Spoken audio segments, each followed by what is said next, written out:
não se fala mais, não há uma opção à democracia no mundo moderno. Então, até o século XIX você podia ter alguma opção dentro do cenário de sociedades políticas. A partir do século XX, as democracias conseguiram se apresentar como o melhor sistema para manter as sociedades estáveis e em desenvolvimento. Então, não se discute hoje se há alguma alternativa à democracia. A ruptura democrática é sempre um atraso, sempre vai levar para trás. O que nós temos são diferentes níveis de democracia. Então, se você tem uma sociedade com uma cultura democrática, com uma cultura participativa, com uma cultura igualitária, você vai ter um tipo de democracia política. Se você tem uma sociedade que não tem cultura igualitária, que é uma sociedade sectária, você vai ter outro tipo de democracia política. Então, a gente fala que no mínimo, quando a gente fala em democracia, nós falamos no mínimo uma democracia que seja representativa, que tenha regras. Qual é a democracia mínima? Aquela que tenha regras para escolher representantes periodicamente, de tempos em tempos. Os representantes a serem escolhidos, aqueles que se apresentam, são pessoas reconhecidas pela sociedade como aptas para fazer representação, né? São organizadas em instituições, hoje nós chamamos de partidos políticos, mas já foram outras, e os resultados das eleições são aceitos por todos. As eleições são limpas, os resultados são válidos, inclusive os derrotados aceitam os resultados das eleições. Então, isso é uma democracia representativa. Para além disso, não depende mais do sistema político, depende da sociedade. Nós passamos os últimos 3 anos com uma campanha permanente contra a política. Tudo que é político é ruim, a política virou assunto de página policial de jornal. Então, quando você fala de política, você está falando de polícia. Bem, isso gera um afastamento das pessoas.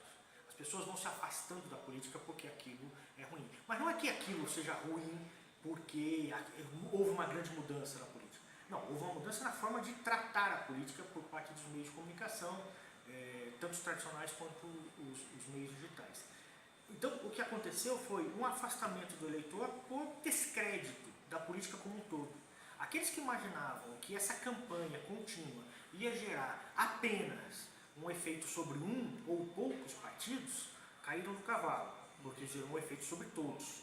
Inclusive, aqueles de partidos que são claramente beneficiados pela cobertura, que conseguiram votos para se eleger agora, vão entrar ou legislatura ou mandato como prefeito menos legitimados, porque estão entrando, ainda que tenham maioria de votos válidos, estão entrando com menos de 50% do total de eleitores, porque os eleitores preferiram não participar.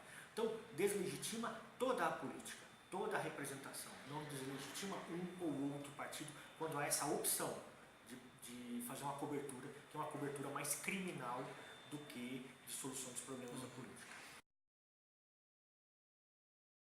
A municipal é uma eleição muito específica, as pessoas tratam de problemas da cidade, são questões da cidade, né? E esse afastamento que se deu nas eleições municipais é por uma desafeição geral, né? Por um ou outro motivo, um ou outro partido, né?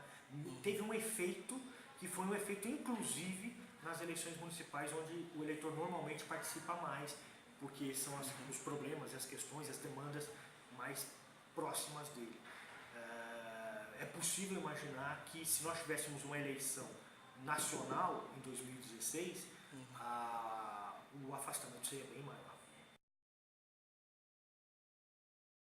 Uma coisa é não ir votar, então se absteve.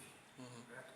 Então você tem aí algo em torno de entre 10% e 20% de abstenção nas eleições brasileiras. 1 em cada 10 eleitores, ou 2 em cada 10 eleitores, decide não ir votar. Dentre os que vão votar, há uma parcela que decide não votar em ninguém, o que é um voto legítimo, porque ele olhou as opções e disse: nenhum me agrada, então eu vou votar em branco. Quando havia o voto em cédula, em papel, o voto nulo era o voto em que o eleitor ou marcava fora do lugar adequado, ou fazia alguma anotação na cédula, isso anulava o voto. O problema é que a anulação do voto sempre dependia da interpretação de alguém. Então era subjetivo. Com a urna eletrônica, você pode votar em branco. Ou você pode digitar qualquer número aleatório e confirmar que você vai anular, porque aquele número não é um número válido para aquele distrito eleitoral. Então, esses dois tipos de voto, branco e nulo, anulado agora, porque não há mais nulo na urna eletrônica, em tese, opção nulo, eles não entram no cálculo dos votos, eles não são considerados votos válidos para o cálculo da distribuição de vagas dos cargos legislativos, por exemplo. Então, você tem nas grandes cidades, nas grandes capitais, o eleitor no máximo, tem eleitor que atravessa uma rua para votar. Tem eleitor que vai de carro e leva 5 minutos para chegar no seu local de votação. Então, nessas cidades, com o voto não obrigatório, você tenderia a ter uma participação maior. Ao passo que no interior do país, onde você ainda tem municípios que você chega a ter 20% da população na zona rural, sem boa ligação por estradas com o município, se você deixar o voto facultativo, você tenderá a ter uma participação menor, justamente nas regiões que mais precisam de representação. Qual é a consequência imediata? O candidato tenderá a não ir mais para essas regiões, fazer campanha ou representar essas regiões, vai diminuir o número de candidatos ali, por quê? Porque o voto ali vai ficar muito caro, ele tem que andar muito para garantir algum voto, ao passo que nas grandes cidades o voto é muito mais barato para o candidato buscar. Então, isso gera uma desigualdade tão grande no nosso sistema representativo que tenderia a piorar. Então, eu diria, o voto obrigatório no Brasil, enquanto nós tivermos essas condições tão desiguais de acesso e de contato com as pessoas, ele não é bom nem ruim, ele é uma necessidade.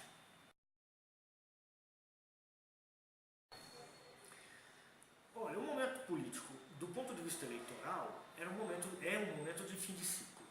A política vive de ciclos. Então há um ciclo, passa um ciclo, um grupo político cresce em determinado ciclo, aí ele se desgasta, perde espaço, vem outro grupo político e ganha espaço. O que aconteceu agora de 2015 para 2016 foi que houve um outro elemento, um outro componente no processo de desgaste natural de um ciclo político, de um fim de um ciclo político, que foi o elemento da possibilidade, pela primeira vez, de você ter a elite política brasileira toda sendo processada e com risco de ir para a cadeia, de todos os partidos. Isso fez com que os grandes,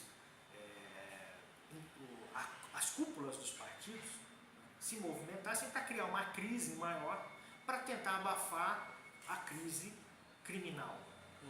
Então se cria uma crise política para tirar um governo que estava deixando o processo andar, as investigações andarem, e para você colocar um governo que as primeiras coisas que esse governo fez foi colocar os denunciados e investigados para dentro do governo para serem aforados, para receberem um foro privilegiado.